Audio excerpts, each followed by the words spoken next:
글 파는 가게. 작가들이 생계를 고민합니다. 라이터스는 소속 작가의 창작 활동을 지원하고 작가는 독자의 이야기에서 소재를 찾습니다.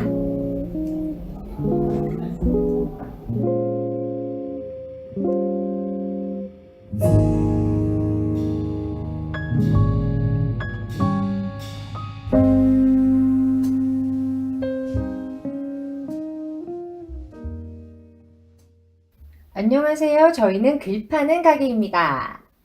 네, 첫 인사라도 조금 떨리네요. 저는 MC를 맡게 된 닐이라고 합니다. 네, 안녕하세요. 저는 MC 달토끼입니다. 지금 이 팟캐스트 듣고 계신 청취자분들, 쟤네 대체 뭐 하는 애들이야? 이렇게 팔짱 끼고 생각하실 것 같은데요. 저희는 글 파는 가게에 소속된 작가들이고, 저희가 창작한 텍스트를 청취자분들과 공유하고자 팟캐스트를 시작하게 됐습니다. 여기서 또다시 궁금증이 생기실 텐데요. 그러면 소설이나 시를 읽어준다는 건가? 그렇게 생각하실 수도 있겠지만 그냥 단순한 소설이나 시가 아니고요. 저희는 조금 더 특별한 글을 씁니다. 그죠. 닐 작가님, 여기서 그거를 시작해야 되지 않을까요, 저희가? 그거요? 네, 그거요. 뭔가 좀 더 명시적으로 명확하게 말씀해 주시면 알고 좋겠어요. 계시면서. 네, 알겠습니다. 네, 그래서 탄생한 코너죠. 그거. 네, it. 네, 저희의 첫 번째 코너. 주문하신 글 나왔습니다. 지금부터 시작하겠습니다.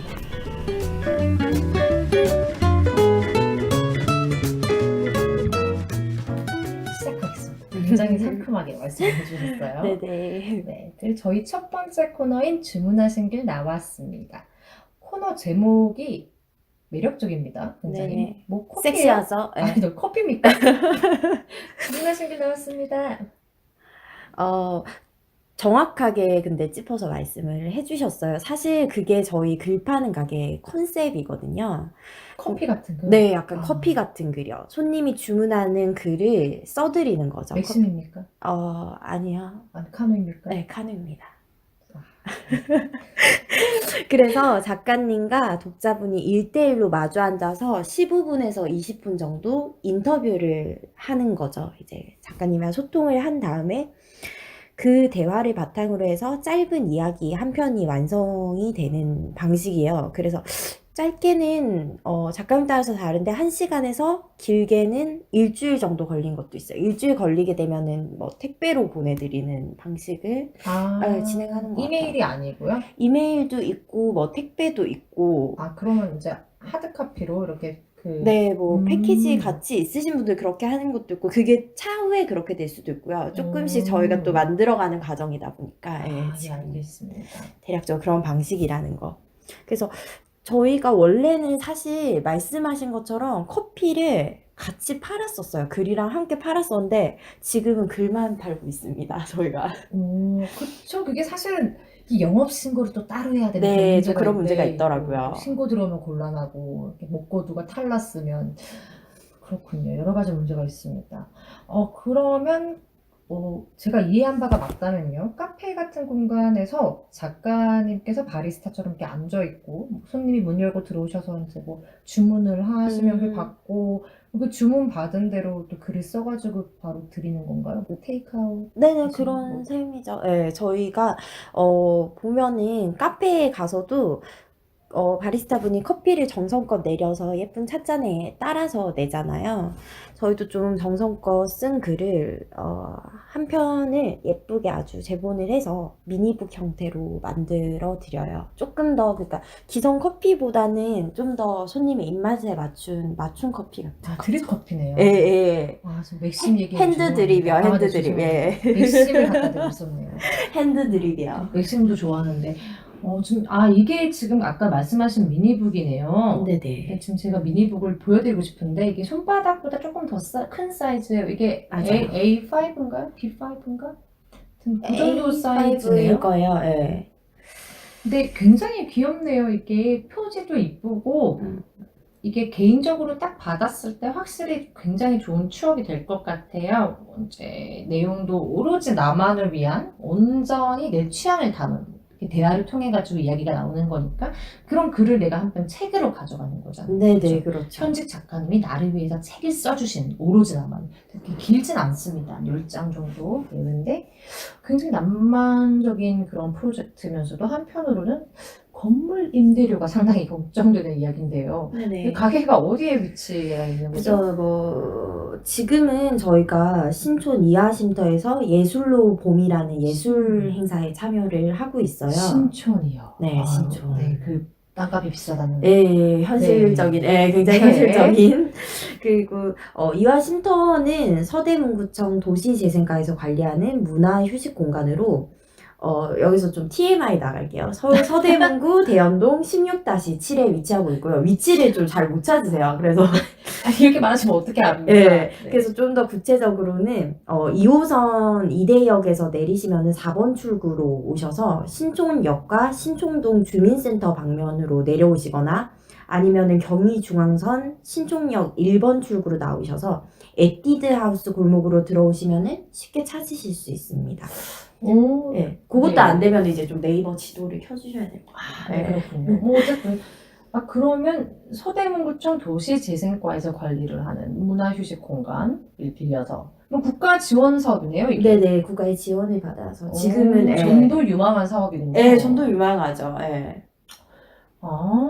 그렇군요. 근데 제가 이렇게 말씀을 드리면서 생각이 났는데 사실 커피도 그렇지만 글을 포함한 뭐 웹툰도 그렇고요. 이런 서사 매체들이 상당히 사실은 개인의 취향을 많이 많이 타죠. 타거든요. 엄청 타죠. 그래서 이게 커피 바리스타 같은 경우는 뭐 이디오피아 핸드드립 내리는 사람이 뭐 저 아이스 바닐라 솔티드 카라멜 라떼 뭐 휘핑크림 올려가지고 자바 모카치 뿌려주시고요. 뭐 드리즐을 뭐 3번 돌려주시고 그죠. 뭐 이런 걸 할 수는 있어요. 그죠.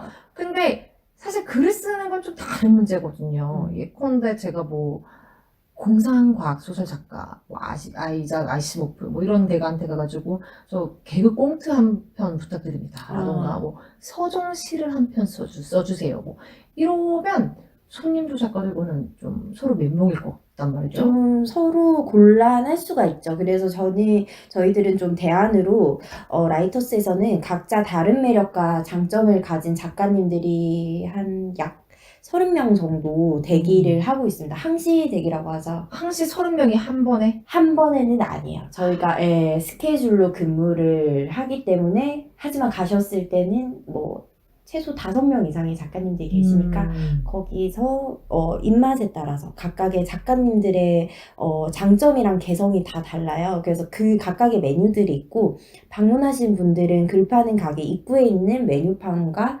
샘플북을 보시고 원하는 스타일의 작가님을 고르실 수가 있는 거죠. 그때그때 다르게 붙여드릴 거니까 너무 이렇게 걱정하지 않으셔도 될 것 같아요. 입구에서 원하시는 작가님을 찾아주세요. 그러면은 저희가 8,000원에 모시겠습니다. 되게 익숙한 멘트. 네, 8,000원 좀 저렴했어요. 네, 입구에서 누구누구 웨이터를 찾아주세요. 네네. 오늘 밤 화끈하게 모시겠습니다. 네. 저는 가보지는 못했고 얘기만 많이 들었습니다. 네네. 네, 그런 느낌이네요. 뭐 그것도 생각나네요. 이수만 사장님. 네, 그죠. 이 중에 내 취향이 한 명쯤은 있겠지. 한 명쯤은 있죠. 30명 중에 한 명쯤은 있을 거고 한 5개의 메뉴에서도 골고루 저희가 포진되어 있다 보니까 원하시는 메뉴가 있으실 겁니다. 네, 알겠습니다. 꼭 한번 가보도록 하겠습니다. 사실 출근하고 있습니다. 네. 그래서 그러면 저희가 이 코너에서 라이터스 소속 작가님들의 메뉴와 스타일 그리고 글을 이렇게 청취자님들께 오늘 소개하는 거죠. 그죠. 네, 그러면 오늘 첫 번째로 소개하실 작가님은 누구십니까? 네, 오늘 저희가 첫 번째로 소개해 드릴 분은 좀 상당히 특별한 작가님입니다. 네. 어떤 느낌으로 특별합니까? 글쎄요, 저는 되게 이분에 대한 첫인상이 강렬했었거든요. 좋아하십니까? 뭐 그렇다기보다도 첫사랑이에요? 첫눈에 반하셨습니까? 약간은 그런 게 있어요. 왜냐하면은 저희가 그 라이터스 사무실이 있어요. 이거 약간 TMI인데. 네. 거기에 작가님들이 소개라든지 이런 뭐 사는 곳 이런 게 대략적으로는 있거든요. 근데 이 작가님 처음에 사는 곳을 봤는데 거주지가 텍사스주 대구신 거예요. 텍사스주 대구신 거예요. 너무 이상하게 그래서 되게 강렬했던 기억으로 남아있는데요. 뭘 말씀하시는지 알겠는데, 예. 이제 네, 그거죠. 그, 오피스 벽에 이렇게 임의로, 이제 저희 헤드님이 계세요. 네네. 저희 총괄하시는 분이 계신데, 그분이 작가님들 한 분 한 분 기억하기 위해서, 이렇게 자기가 받은 작가님의 첫인상을 이렇게 써놓고 벽에 붙여놓으셨다고. 네, 그거 맞아요. 말씀하시는 거죠? 처음에 면접 봤을 때 이제 대략적인 정보 같은 걸 간추려서 적어놓은 게 있어요. 사진이랑 같이 붙여놓으셨거든요. 대구시 텍사스주. 텍사스주 대구시였던 것 같아요. 네. 굉장히 특이하고. 네네. 이 어디 사는 작가님 거지? 누구시냐면은요. 남지현 작가님입니다. 그러시군요. 개인 상호가 있어요. 이분의 개인 상호가 몰라라고 해서 더 뮤지엄 오브 레터러리 아트라고 합니다. 그럼, 문학 작품의 뮤지엄이군요. 네네. 근데, 몰라. 이거 그거네. 뉴욕에 있는 모마 미술관 따라한 거잖아요. 이거 표절 아니야? 모르겠어요. 그게 뮤지엄 오브 모던 아트잖아요. 모르겠어요. 텍사스주 사실 때 가셨나 잘 모르겠지만. 네, 여기 뉴욕에 있는 건데. 네네. 그렇습니다. 아무튼 그런 상황인데 미국에 있을 때 가셨는지 그건 이분 모르겠고. 대구에 사신다면서요? 어디 사는 건지 모르겠어. 이분은 아직도 모르겠어. 너무 신비로워. 그래서 아무튼 간에 저희가 이분의 스타일을 설명을 또 드려야 되잖아요. 그래서 글술관이라고 표현을 하셨어요. 붓 대신 펜으로, 선 대신 활자로라고 설명을 해주셨고, 평소 미술관 가는 것을 굉장히 좋아하신대요. 미술사에 좀 조예도 깊으신 분이어서 텍스트와 이미지가 연결되는 상품을 가지고 오셨습니다. 상품이라고 표현을 하는군요. 그러면 텍스트와 이미지의 상호 보완적 상품. 굉장히 흥미로운 작품이 나오겠는데요. 네. 여기 저희가 메뉴판을 가져왔어요. 네네. 미술관 메뉴가 2개인데요. 이제 이 작가님이 보내주신 이야기를 한번 보겠습니다.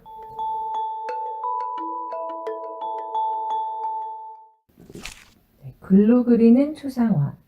타인이 보는 나의 첫인상 궁금하지 않으신가요? 공원이나 유원지를 거닐다 보면 여러분의 모습을 다채로운 색채로 화폭에 담아주는 거리의 초상화가를 한 번쯤은 만나보셨을 거예요. 저는 당신의 얼굴을 읽고 목소리를 담고 마음을 쓰는 초상문 작가입니다. 당신의 이야기를 들려주세요. 제가 보고 느낀 당신의 모습을 책 대신 글로 묘사해드리겠습니다. 이 초상문 작가라는 표현이 재밌네요. 초상화가 아니라 초상문. 그러면 이 작가님은 몽타주를 이렇게 묘사하시는 작업을 종류로 하시는 겁니까? 외모나 첫인상만을 묘사하시는 게 아니라고 해요. 주문하신 분이 원하는 상황을 만들어서 짧은 이야기를 쓰신다고 하거든요. 예를 들자면은, 저는 잘생겼는데 좀 싸가지 없는 재벌이 제 첫사랑이 되고 싶어요. 뭐야, 그게? 이렇게 주문을 하시는 분이 계시면은 그 작가님이 재벌 이세남의 시점에서 주문자님의 첫 인상을 쓰는 거죠. 그러면 이 작가님은 일단 뺨 한 번 맞고 이제 시작을 하시는 너 거예요. 같은 여자는 처음이야. 그렇죠. 내 뺨을 감히 때린 여자는 네가 처음이야. 이렇게. 그리고 그 여성분의 첫인상을 이렇게 네. 묘사를 하시는 걸로. 극한 직업이네. 많이 힘드실 것 같네요. 네. 그러네요. 이게 또 생각해보면 그런 거네요. 굳이 끼워 맞추자면, 르네상스나 바로크 시대에 왜 귀족들이 자기 초상화 주문할 때, 나 배경은 이런 거 써줘. 기물은 이런 거 넣어줘. 나 뭐 들고 있을래. 나 무슨 옷 입혀줘. 그런 것들 있죠. 그런 것들랑 비슷하다고 생각하면 됩니까? 그렇죠. 보통 디자이너든 의뢰 맡는 사람들이 겪는 그런 좀 극한 직업스러운 거를 겪으실 것 같아요. 약간 심플한데 화려하게 해달라 이런 거 있잖아요. 앤틱하면서도 모던하게. 그럼 알겠습니다. 그럼 두 번째 메뉴 한번 소개해 주시겠습니까?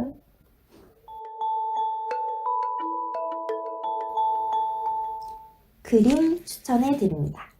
그림 좋아하시나요? 미술관에서, 소설책 표지에서, 편의점 우유가게에서, 옆자리 친구의 핸드폰 케이스에서 우리는 심심찮게 옛 대가들의 명화를 만날 수 있습니다. 그 반짝이는 수많은 명화 중 나의 이미지와 잘 어울리는 그림이 어떤 것인지 궁금하신 적 없으셨나요? 여기 지금 이 순간 오로지 당신만을 위한 큐레이터가 있습니다. 당신의 이야기를 들려주세요. 당신을 보면 떠오르는 그림을 하나 골라 당신의 이미지를 선 대신 활자로 표현해 드릴게요. 그림을 추천해 주신다는 게 굉장히 특이하고 인상적인데요. 그러면 이 작가님은 독자님과 대화를 나누고 거기서 받은 인상을 가지고 그림을 골라서 추천해 주신다는 거죠. 그죠? 뭐 어떤 그림을 본인이 그리신 그림입니까? 아니면 일단은 독자님을 보면서 인상에 대한 거니까 작가님이 떠올린 그림에 대한 짧은 수필 형식의 글을 써주십니다. 저는 그런 건 줄 알았어요. 이렇게 그림을 추천해 주신다길래 왜 옥션이나 이런 잡지 그죠, 예. 벌마다 예. 누가 가지고 있었고 뭐 크리스티 어디 나왔고 이런 그죠? 예. 그런 게 아니고 그런 거는 아니고 저희는 또 글 파는 가게다 보니까 그분의 인상이라든지 뭐 몽타주를 보고 어울리는 글을 써주시는 거죠. 이 메뉴는 작가님이 쓰신 샘플이 여기에 있어요. 왜냐면 조금 어렵게 느껴지실 수도 있어서. 우선 남지원 작가님을 만난 독자님의 사연을 재구성하여 먼저 읽어드리겠습니다. 안녕하세요. 저는 글 쓰는 일을 업으로 삼고 싶어 몇 달 전 서울로 올라온 20대 후반 남자입니다. 잠깐만요. 지금 20대 후반 남자 목소리 내고 네, 계신 거. 저 지금 약간 의도적으로 하고 있는 거예요. 현장감을 살리려고. 네, 네. 알겠습니다. 굉장히 열성적이시네요. 아직은 고정적인 수입도 없고 안정적인 직장도 없는 상태지만 어떻게든 꿈을 잃지 않으려고 노력하고 있습니다. 서울에는 아는 사람도 별로 없고 친구라고 부를 만한 사람도 아직 없어서 조금은 심심한 하루를 보내고 있습니다. 미래에 대한 걱정은 되도록이면 생각하지 않으려고 합니다. 자취방에 혼자 앉아 그런 것들을 떠올리기 시작하면 한없이 우울하고 갑갑해지니까. 감정이 흔들리지 않게 유지하려고 많이 노력합니다. 그래서 글을 쓰지 않는 시간에는 산책을 합니다. 아무래도 익숙하지 않은 거리니까 걸어 다닐 때는 안이 아니라 밖을 많이 보게 되거든요. 다니다 괜찮은 카페도 발견하고 맛없는 밥집도 찾아내고 그렇게 혼자 쉬는 시간을 보냅니다. 지난주에는 시간이 나서 고향에 다녀왔습니다. 고향에는 이미 벚꽃이 활짝 만개했더군요. 오랜만에 아는 형도 만나고 친구들도 만나 술 한잔 기울이며 마음의 무게를 조금 덜어냈습니다. 작가님이 컬러 차트를 주시면서 요즘의 기분을 표현해보라고 하셔서 저는 좀 어둑한 보라와 빨강색 그리고 어스름한 푸른색을 선택했습니다. 자욱한 구름 너머로 언뜻 비친 푸른빛처럼 제게도 무언가 희망이 조금씩 보였으면 합니다. 그러니까 이게 작가님과 남주현 작가님과 이제 독자님께서 서로 이제 대화를 나누신 거를 이렇게 재구성을 한 거죠. 편지 형식으로. 그죠? 그러면 이 대화가 끝나고 남주현 작가님은 여기 책에 보니까 에드바르트 뭉크의 칼 유황 거리 저녁이라는 그림을 추천해 주셨어요. 네네. 그래서 미니북에 그림 엽서처럼 여기 그림이 있고요. 프린트 되어 나왔는데 상태가 굉장히 좋습니다. 혹시 뭐 쓰시는지? 깨아로 문구, 예. 네, 굉장히 컬러감이 좋고 네네. 레이저인가요? 잉크인가요? 레이저 프린터인 것 같아요. 예, 요 정도 퀄리티는 잉크로 안 나오기 때문에. 그렇습니까? 예, 저 예. 잉크젯이 더 좋은 줄 알았어요. 아닙니다, 아닙니다. 모르는 소리 하고 예. 있었군요. 네, 알겠습니다. 택도 아닌 소리. 정말 택도 아닌 소리 하고 택도 아닌 있었군요. 소리. 네, 죄송합니다. 네, 그리고 옆에 이제 짤막한 글이 있습니다. 이게 제가 기대한 그림 가격 뭐 이런 건 아니고요. 네네. 남지현 작가님의 짤막한 수필인데 이제 제가 이 글을 한번 읽어보도록 네, 하겠습니다. 기대되네요.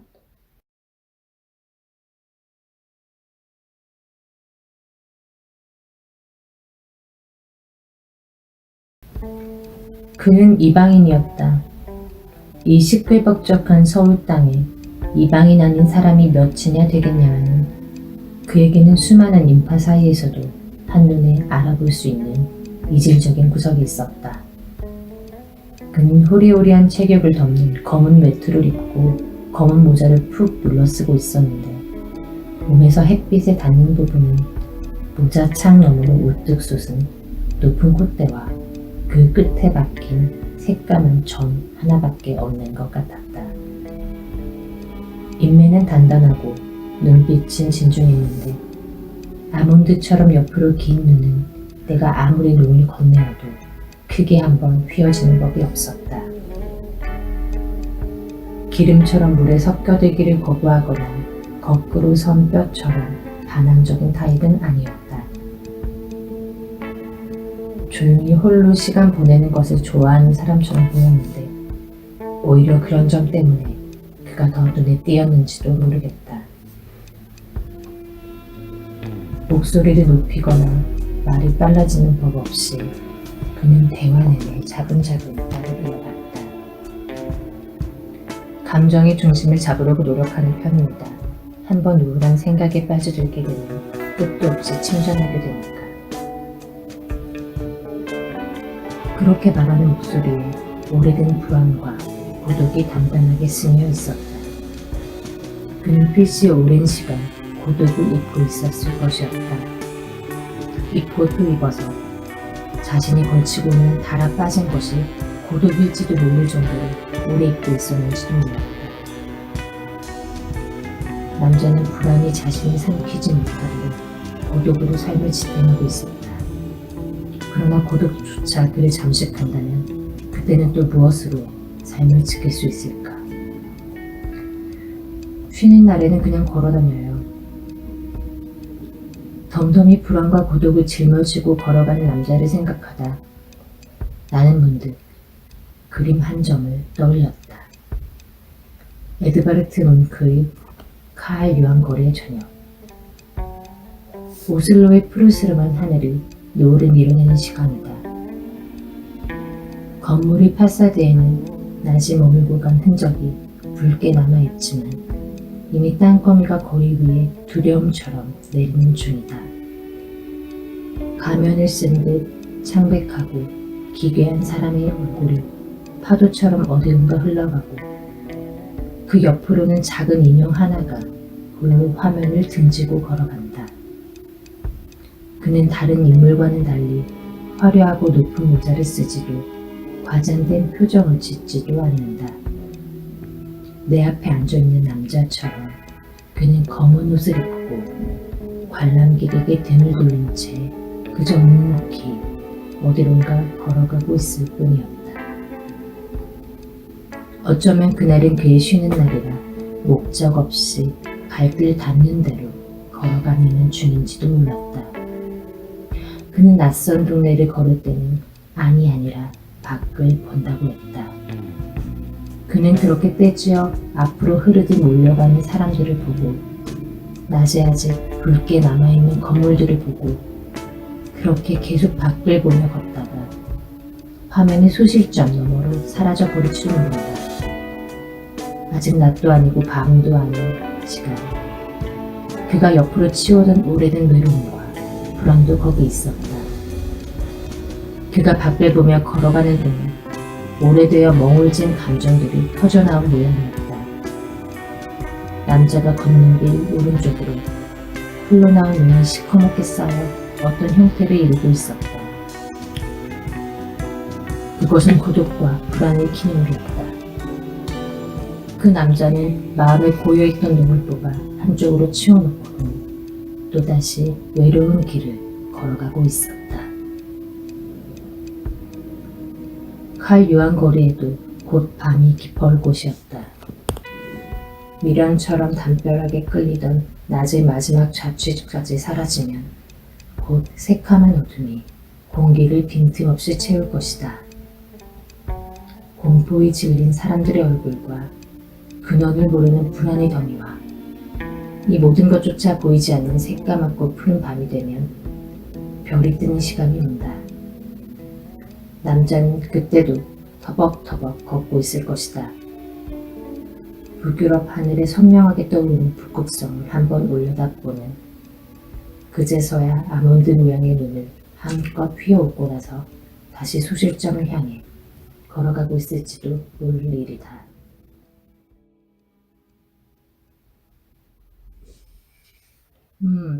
확실히 그림을 좋아하시는 작가님이라서 그러신지 시각 시각적인 심상을 많이 사용하시네요. 컬러적인 이제 색상일 많이 이용을 하시고 문장 하나하나에도 굉장히 공을 많이 들이시는 타입인 것 같습니다.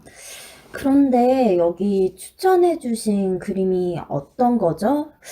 뭉크는 좀 대중적으로는 절규 그린 화가 아닙니까? 여기 그림이 보니까 준비해주신 게 있네요. 전체적으로 좀 분위기가 음울하고 좀 섬뜩하네요. 독자님께서 기분 표현할 때 말씀해주신 푸른색, 붉은색, 보라색이 작품에 디테일하게 들어가 있네요. 이렇게 깨알같이 또 추천해 주셨네요. 네, 그리고 뭉크가 사실은 정신질환을 앓고 있다고 그래요. 실제로. 들었던 것 같아요, 얼핏. 네, 그래가지고 이제 이 사람이 자기가 글도 되게 많이 썼어요. 본인의 글에 대해서도 작품에 대해서 글도 많이 쓰고 자기 일기집도 있고 해가지고 뭉크 연구하시는 사람들은 좀 편하겠다. 어쨌든 그래가지고 TMI. 네, 이 사람이 제가 알기로 이 작품을 만들고 난 다음에 그 다음 해에 뭉크 그 유명한 절규가 나왔다고 합니다. 그래서 보면 그 뭉크 절규 배경에 하늘이 막 빨간색, 파란색 그죠, 이질러지게 있는 그런 장면이 확 이렇게 북유럽의 그때 저녁 하늘의 그런 모습이 풍경을 네, 묘사한 그런 건가요? 식으로 이제 노을이 진다고 하네요. 안 가봐서 모르겠지만. 네. 네, 그 그렇다 카더라, 네, 카더라고. 카더라입니다. 그리고 아니 북유럽 쪽에는 하늘이 이제 좀 특이하니까요. 오로라가 있기도 하고 그건 아닌 것 같지만. 네. 네. 그리고 여기 그거 아닌 것 그거 같죠? 아닌 뭐야, 것 자기가 얘기해도. 아무 말 대잔치입니다. 네네. 그래서 그런 우울하고 섬뜩하고 이런 내면의 음. 외로움이 이 그림에 있는 것 같아요. 보면 옆에 지금 이 그림도 보면요. 칼 유한거리 해주세요. 네네. 오른쪽에 이 혼자 걸어간 남자 옆으로 시커먼 이렇게 무언가가 이렇게 있어요. 네, 되게 사악해 보여요, 느낌이. 아, 그쵸. 뭔가 유령 시커멓고 무서워. 거대한, 거대한 이런 그런 건데 그거를 지금 여기에 글로 적어주셨네요. 네네. 흘러나온 몽이 시커멓게 쌓여서 어떤 형태를 이루고 있었다. 이것을 고독과 불안의 기념비라고 이제 해석을 하셨네요. 이 독자님의 시선에 맞춰서. 약간 막 미술로 심리 치료도 많이 하잖아요. 이렇게 네. 예, 작품 추천해 주신 걸로 뭐 독자님들 받아보셨을 때 좀 위안이 되고 힐링도 될 것 같아요. 그러면 좀 닐 작가님, 남지연 작가님의 글 타입은 어떤 분들에게 적합할 것 같다고 생각하세요? 아까 달토끼 작가님이 말씀하신 것처럼 이렇게 미술에 관심이 있고 그다음에 심리적인 부분에서 그림을 통해서 뭔가 치유를 받거나 어떤 영감을 받거나 그런 것을 원하시는 분, 그리고 타인이 보는 나의 첫인상이 궁금하신 분, 그리고 뭐 섬세한 묘사와 디테일, 그리고 곱씹어서 계속 생각할 수 있는 문장의 힘, 이런 것들을 원하시는 분이라면 남지연 작가님과 잘 맞을 것 같다는 생각이 듭니다. 아, 그리고 이거 좀 뭐랄까요, 날 것의 그런 섹시함을 좋아하시는 분도 남지연 작가님과 잘 맞을 것 같습니다. 제가 개인적으로 이분 조금 그때 텍사스주 사건으로 좀 대화를 나눠봤었는데 이분 그런 거 잘하십니다. 대구와 텍사스, 대구시 텍사스주. 텍사스주 대구시였나? 예, 아무튼. 네, 뭐든, 예. 네. 그런데 섹시함을. 네네. 굉장히 특이하시네요. 네네. 어떻게 섹시함을. 뭐 어디 예를 들어서 봐도. 뭐 개미가 있다 이러면 개미의 그 잘록한 허리가 섹시하다. 거기서 이제 섹시함을 포착하시는 거죠. 굉장히 특이하신 분이에요. 네. 아, 모든 것에는 섹시함이 있어요. 그거를 이제 발견해서 끌어내시는 거죠. 저는 개미가 있으면 야를 칩니다. 손으로 눌러주기보다. 굉장히 그렇군요. 섬세하시고, 네, 센서티브하시고, 네. 센슈얼하시는. 네네. 네, 토머스 S가 여기 있네요. 네, 알겠습니다. 그럼 정말 천하 쓸데없는 사조 감사드리고요. 자, 저희는 음악 듣고 돌아오겠습니다. 자, 근데 저희 첫 방송이라서 그런데 PD님 저희 트는 음악 저작권은 만료된 거죠? 만료됐다고. 예. 아, 네. 오케이 사인 네, 보내주세요. 그러면 음악 듣고 돌아오겠습니다. 네.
그리고 이상한 사람은 많습니다. 이상한 사람이 이상한 사람을 만나면 언제나 반드시 항상 이상한 일이 일어납니다. 저 손님, 여기서 이러시면 안 됩니다. 이상한 라이터스 작가들이 활동하면서 겪었던 이상한 손님과 이상한 에피소드를 소개해드리는 시간입니다. 네, 이상한이라는 말이 굉장히 많이 나오네요. 네, 지금 약간 사람 이름 같은데. 강장공장 공장장처럼 사람 씨. 내가 그린 잘생겼을 그림 것 네네. 네, 그래서 이번 에피소드는 어떤 또 이상한 작가님의 이상한 경험담이죠? 이름이 이게 안 나와 있어가지고요. 네네. 저희처럼 익명성 뒤에 숨어 계시는 작가님이십니까? 네, 아무래도 좀 익명을 요구하신 사연입니다. 되게 그 마녀사냥 대사 같네요. 네. 익명을 요구하신. 네, 어쨌든 이야기가 새고 있네요. 네. 달토끼 작가님께서 이번 사연 읽어주세요. 네. 귀 벌려 토크 들어간다. 아, 제목부터 너무 네. 이거 그거 뭐 진짜 그거잖아요. 저기 뭐 아가리 벌려 빅맥 들어간다. 네, 아세요? 맥도날드 그 시구하는 네. 아유. 그 이름이 뭐죠? 캐릭터 이름이? 기억이 안 나요. 로날드였나 기억이 안 나네요. 하여튼 그 네, 저는 그분, 어렸을 때 우리 모두가 아는데 이름은 모르시는 그분. 아, 네. 저는 그분 너무 무서워했어요. 좀 무섭게 생기긴 했어요. 어, 네. 그분이랑 그 세서미 스트리트 그 아시죠? 쿠키몬스터랑 파란 애들. 아니요, 그건 아, 모르겠어요. 진짜요? 보시면 알 거예요. 비슷하게 그래요? 생긴 그런 애들인데 저는 어렸을 때 그 미국 캐릭터 걔네들이 너무 맞아. 무섭더라고요. 피에로 공포증 있는 사람 많잖아요. 좀 약간 무서워 그게. 예. 너무 색깔이 네, 무섭게 어쨌든 빨갛게 생겨. 어쨌든 사연으로 이제 돌아가서 제가 사연 한번 읽어보겠습니다. 제가 글 파는 가게에서 진행했던 프로젝트 중에 손님들이 제가 묻는 질문에 무조건 거짓말로 대답하는 인터뷰를 진행하고 이를 토대로 소설을 쓰는 작업을 한 적이 있어요. 사실 인물, 사건, 배경 전부 손님들이 하신 거고 저는 그냥 받아 적는 것밖에 안 한 거죠. 어쨌든 이거 하면서 한 번은 인터뷰를 2시간 넘게 하신 분이 계세요. 그런데 2시간도 부족해서 다음번에 또 만나고 했는데도 이야기가 안 끝나더라고요. 이상한데? 좀 수상하긴 한데 한 3번 정도를 만나셨대요. 지금 여기 한 3번은 만난 것 같아요. 보통의 30대 남성분이셨는데 이야기 속에 그분은 여자였다가 남자로 바뀌었다가 전쟁에 참전을 했다가 이민을 몇 번씩 가고 유학도 가고 결혼도 하고 이혼도 하고 뭐 거의 이게 스토리가 미드 왕자의 게임보다 더 방대하더라고요. 이번에 마지막 시즌 네, 기대하고 있습니다. 네. 저는 그분이 이야기를 준비해서 오신 줄 알았는데 그 자리에서 말을 하면 술술 생각이 떠오른다고 하시더라고요. 오, 세상에. 그 이야기 듣고 순간 작가로서 마음이 철렁했습니다. 이럴 수 있죠. 그쵸. 네. 저도 그 생각했어요. 네, 있는 사람이 어떻게, 작가를 해야 되거든. 내가 그래야 하는데 이분도 똑같이 생각을 하셨나 봐요. 앞에 앉은 이 회사원분이 그 재능을 갖고 있구나 싶어서요. 그래서 위기감을 느끼고 조급한 마음에 얼른 사귀어버렸습니다. 이 지금 뭐 하자는 플레이죠? 네? 사귀어버렸대요. 너무 위기감을 느껴서. 이게 뭐야? 무슨 사연이야? 갑자기 좀 버리고 싶어요. 네, 하지만 프로니까 읽어야겠죠? 후에 알게 된 건 그분이 만화가가 되고 싶어서 조금 준비를 하다가 재능이 없는 것 같아서 포기하고 회사 생활을 하고 있었는데 이 작업을 진행하면서 자신의 재능을 확인한 것 같아 너무 좋고 고마웠다고 하셨습니다. 지금은 회사도 잘 다니고 가끔 혼자 글도 쓰고 그림도 그리면서 잘 지내고 있답니다. 아니, 잠깐만요. 그래서 이 에피소드 결론이 뭐죠?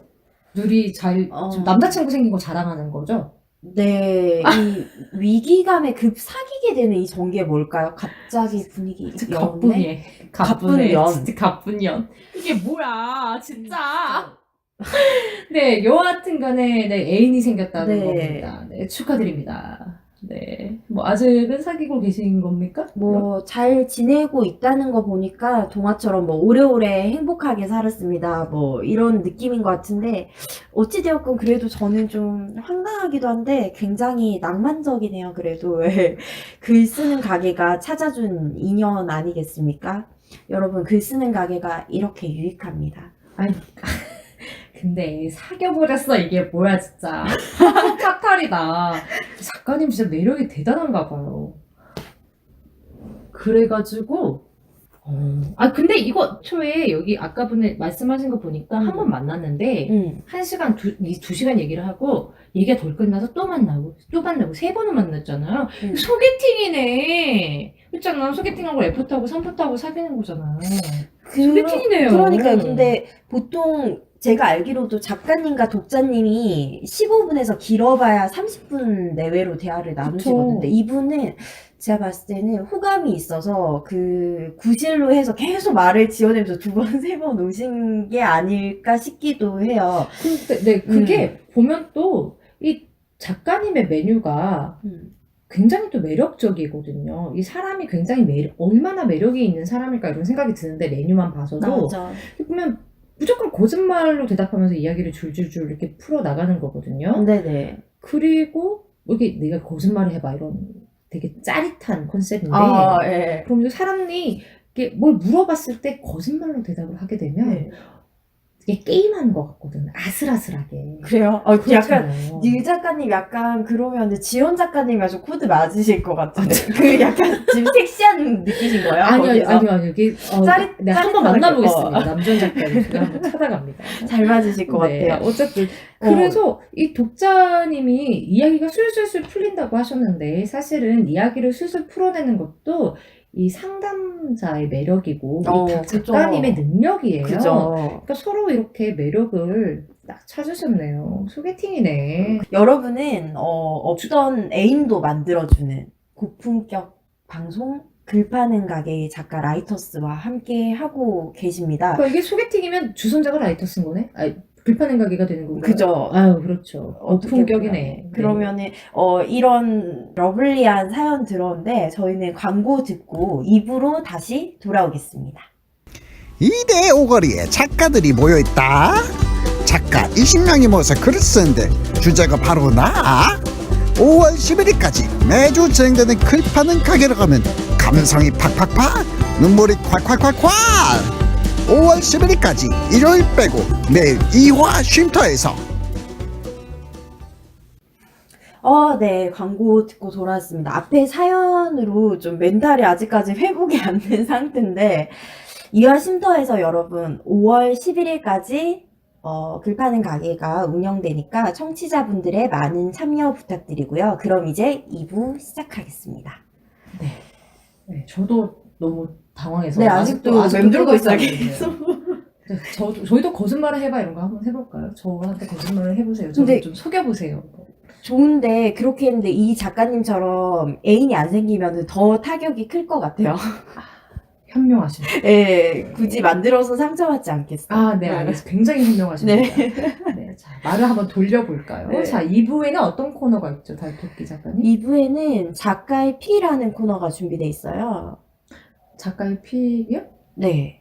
픽미 할 때 네, 그 픽입니까? 픽미요. 뭘 뽑는 거죠? 뭘 네. 뽑는 거죠? 저를 이렇게 픽 뽑는 건데, 닐 작가님이랑 제가 픽을 하나 선정을 하는 거죠. 주제 하나를 선정하고 같이 이렇게 도란도란 얘기를 해보는 저희가 잘하는 아무 말 대잔치 있잖아요. 의식의 흐름대로 네. 어디까지 이야기가 가는지. 네. 알겠습니다. 네. 그러면 제가 막 던져도 되나요? 지금? 좋죠. 굉장히 의욕이 넘치는데, 수위는 조금 조절. 저를 뭐라고 생각하시는 거죠, 진짜? 진짜 나를 뭐라고 생각하시는 거죠? 범상치가 않아. 아닙니다. 아우라부터. 네. 무슨 그러면 픽을 원하시나요? 저희는 아까 전에, 아까 저도 그게 아직도 떠올라가지고, 네. 거기서 소개팅을 한. 저도, 네, 저희 그러면 이상형에 대해서 한번 얘기를 나눠보도록 하겠습니다. 너무 좋네요. 이거는 뭐, 끝도 없이 얘기할 수 있는 주제죠. 그럼요. 밤을 새야 될 것 같은데. 그러면 시작하겠습니다.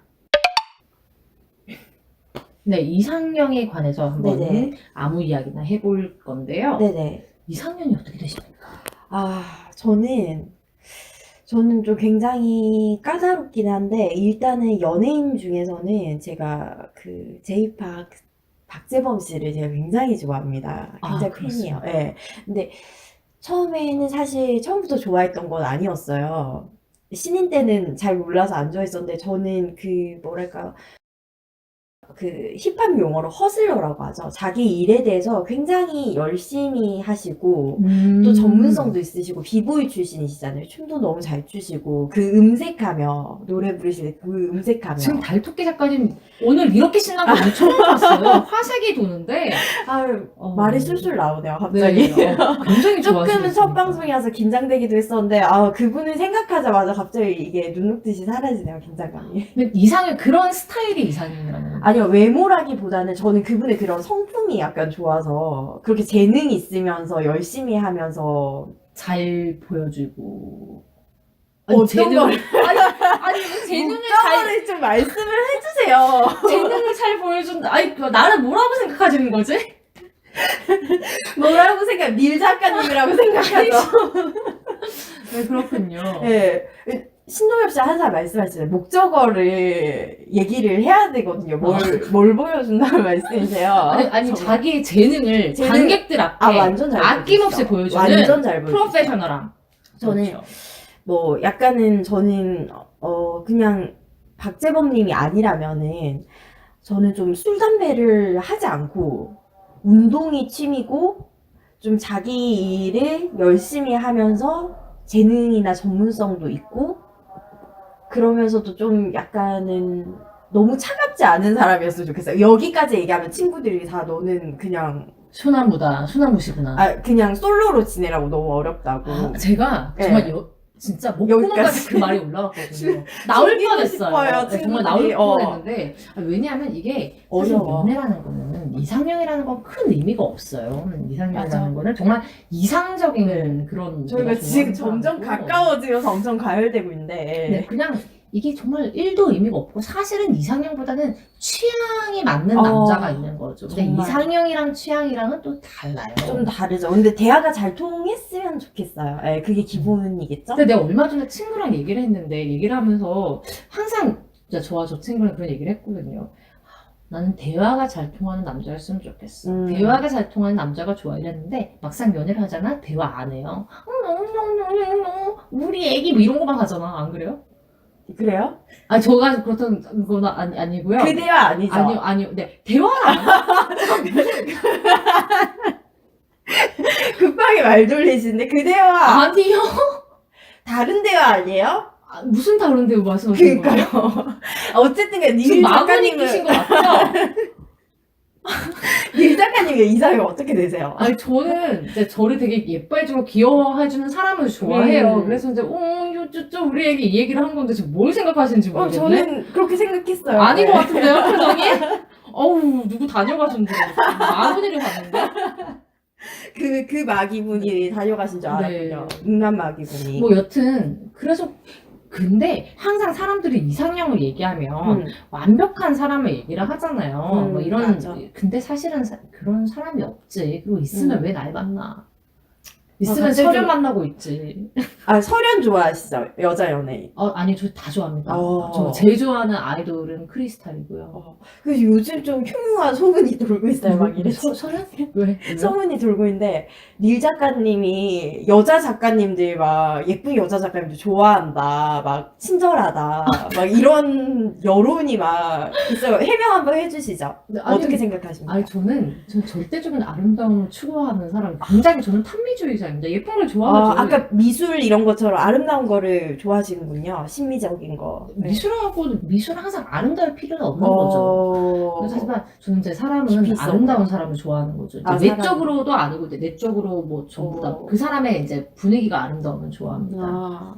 그렇군요. 그러면 저희가 뭐 간단하게 VS 놀이를 해볼까요? 그게 뭐 뭐예요? 예를 들자면은 뭐 치킨 피자 이런 것처럼 치킨 vs 피자 이런 것처럼 남자 이상형으로 뭐 그런 것도 될 수가 있고 뭐 아니면은 뭐 근데 이게 이상형이랑 얼굴 vs 몸매 뭐 이런 거.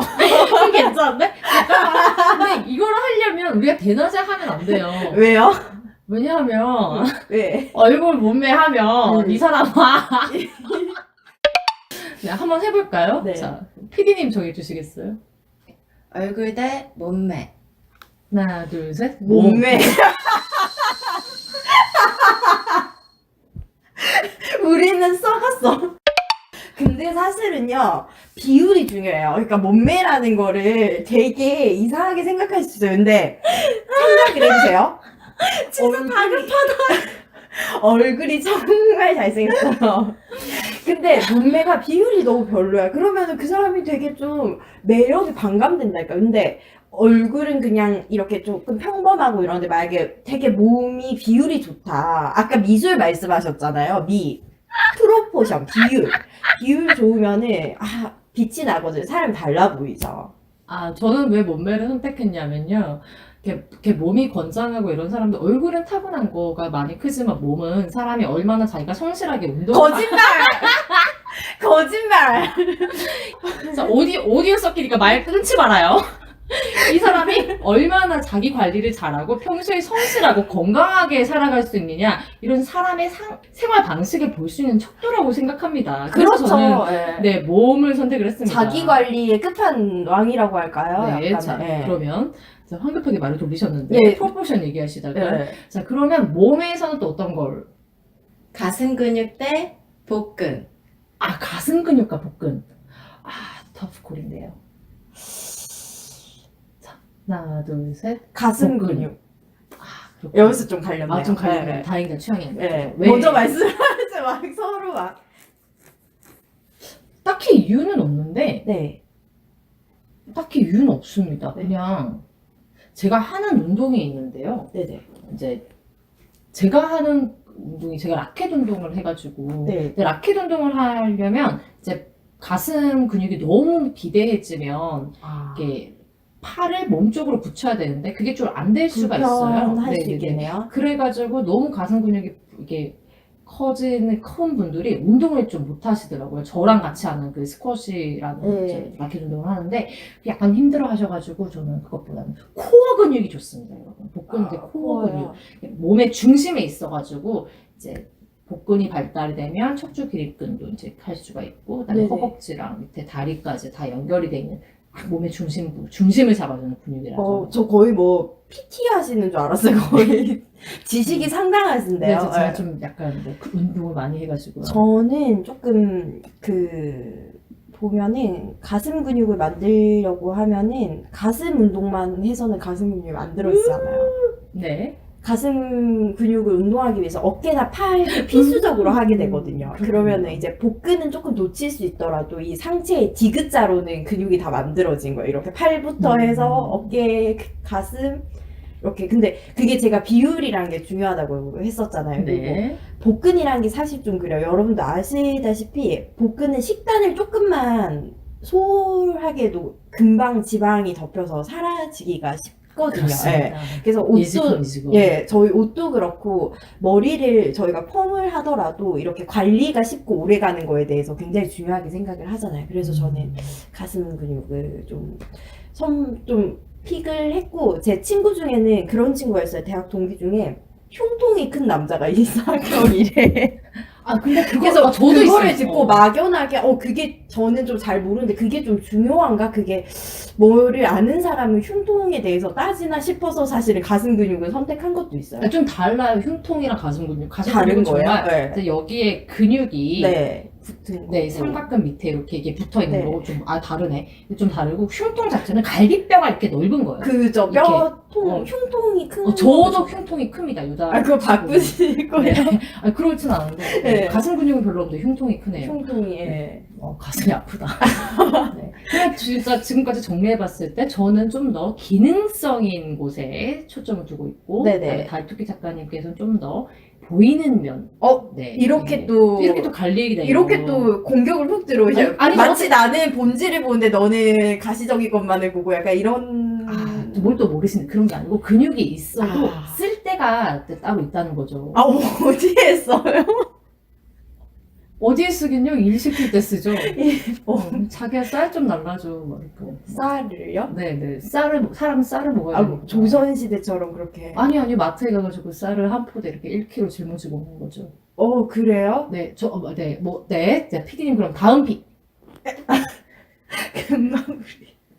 제가 황급하게 말을 돌린 것 같지만, 네. 네, 피디님 다음 픽. 등 근육과 다리 근육. 저는 뭐 이건 명백합니다. 근데 왜 계속 PD님 피디님도 계속 몸 얘기를 하세요. 저는 왜냐면은 전 처음에 얼굴하고 몸 하고 나서 그 다음에 좀 달라질 줄 알았어요.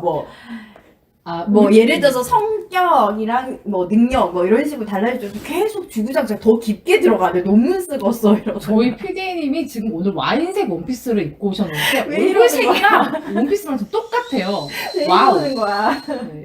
네, 어쨌든 자 저는 어쨌든 명백합니다. 저 네네. 1초 만에 정할 수 있어요? 정하셨습니까? 아, 기능 중요하게 생각해. 저도 알 것 같은데요. 뭐죠?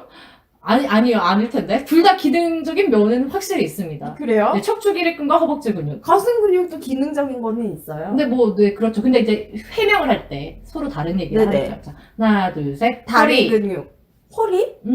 등 근육이랑 다리 근육이었는데 왜 갑자기 허리가 나와? 아, 이게 전 척추 기립. 와, 진짜 거의 박준영 그 연애 박준영 머리가 쓰레기네. 허리가 아니, 허리가 등허리하고 왜 나옵니까? 지금 여기 전체 관람가나 다름없는 모든 분들이 청취할 수 있는 건데 이거 허리가 야해요?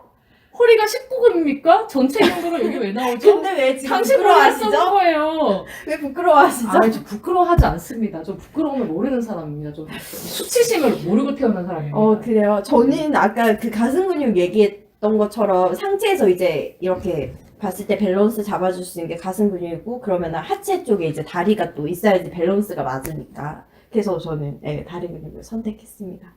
아까 전에 기능성이라고 말씀하셨잖아요. 다리도 기능 있죠. 등도 기능 있고 그렇죠. 모든 인체 근데 근육은 기능이 있어요. 어떤 기능을 좋아하셔서 허벅지를 선택하셨나요? 허벅지는 아니었어요. 저는 다리라고. 아니, 다리 근육 중에 가장 우리 몸의 모든 근육 중에 큰 게 허벅지 햄스트링이에요. 이 뒷근육. 그래가지고 저는 맞아. 다리 근육에서 이제 허벅지를 얘기를 한 거죠, 대표적으로. 아까 허리라고 하죠. 아니, 저는 허리를 좋아합니다. 네, 저는 척추 기립근이 쫙 서 있는 걸 굉장히 좋아해요. 그럼 개인적 등이라고 할 수 있겠네요. 네, 등 허리. 근데 네. 등 전체는 아니고 등도 이제 등 뒷근육이 있고 그러니까 어쨌든 저 등 근육 좋아합니다. 네. 저는 그 말씀하신 것처럼 그 허벅지 대퇴근이 인체의 가장 큰 근육이고 맨 처음에 운동을 할 때 코어랑 대퇴근을 잡고 나서 시작을 해야지 힘을 쓸 수 있다고 하더라고요. 무슨 힘이에요? 뭐 덤벨을 들든 웨이트를 하든 뭐든지 이제 기본적인 근육이 가장 큰 근육이 잡혀야지 이제 사람들이 힘을 쓸 수 있다고 해서 저는. 네, 진짜 수습을 한 20분 동안 수습만 하고 있는 거 같네요. 그러니까요. 저희 지금 네. 무슨 얘기를 한 거지 내가? 저는 이거 전생님 이야기를 했습니다. 이거 내보내도 될지 모르겠어요. 근데. 충분히 됩니다. 아, 네. 네, 그리고 네, 저희 어쩌다 보니까 너무 이상형에 대해서 그 몸 이야기만 이렇게 많이 한 것 같은데요. 이거 전부 다 이제 작가님께서 저희 작가님이 또 유능한 PD님, 네. 인텔리셔요. 네. 로맨스 작가님. 프로 작가님인데 이런 거를 저희를 주시네요. 저희는 정말로 마음, 말 이런 걸 얘기하려고 했거든요. 그죠. 그러니까. 인품, 이제 인품과 네, 성품, 성품. 뭐 친구 많은 사람, 친구 없는 사람, 이런 뭐 걸 이런 생각했는데, 네, 어쨌든 이제 작가님 그 얼굴이 굉장히 빨개지고 계십니다. 네, 오늘은 저희가 이제 시간이 다 돼서 여기까지 하고요. 다음 주에는 저희의 작가의 픽, 또 다른 주제로 아무 말이나 하는 그런 시간 다시 찾아뵙도록 하겠습니다. 네, 달토끼 작가님, 저희 오늘 글 쓰는 가게 첫 팟캐스트 녹음이었는데요. 어떠셨어요? 너무 재밌었어요. 그리고 좀 저희가 처음이라서 다들 긴장을 했던 것도 있었는데 갑자기 이렇게 작가의 픽에서 이렇게 분위기가 화기애애해지고 이렇게 아닙니다. 저는 처음부터 끝까지 이렇게 굉장히 차분한 마음으로 임했습니다. 아마 그 편집돼서 나온 거 들어보시면 아닐 거예요. 아니야, 그거 아니야. 근데 저희 네. 좀 이러다가 진짜 대박 나는 거 아닌가 싶어요. 절대 그런 일이 없습니다. 쓸데없는 걱정을 절대 하지 마시고요. 만약에 만에 하나 대박 난다면 저는 도망가겠습니다. 네네. 네, 다시 한번 저희만 대박 나면 안 되고 이제 네. 저희 글 쓰는 가게가 대박 나야 되기 저희 때문에 목표이기 때문에. 네, 자, 다시 한번 광고를 드리겠다면 저희는 이화쉼터에서 내일로 봄이라는 행사를 지금 진행 중이고요. 저희 글 쓰는 가게 말이 꼬이네요. 저희 글 쓰는 가게 작가들은 휴관일인 일요일을 제외한 월화수목금토 11시부터 오후 8시까지 언제나 여러분을 기다리고 있습니다. 이화 쉼터 입구에서 닐과 달토끼를 찾아주세요. 그럼 저희는 목요일에 다시 돌아오겠습니다. 근데 이렇게 하고 나서 또 되게 감성적으로 클로징 멘트 하기가 좀 그렇긴 한데 음악을 깔아주실 거예요? 괜찮습니다. 네네. 그러면은 당신의 이야기를 들려주세요. 저희의 주인공은 여러분입니다.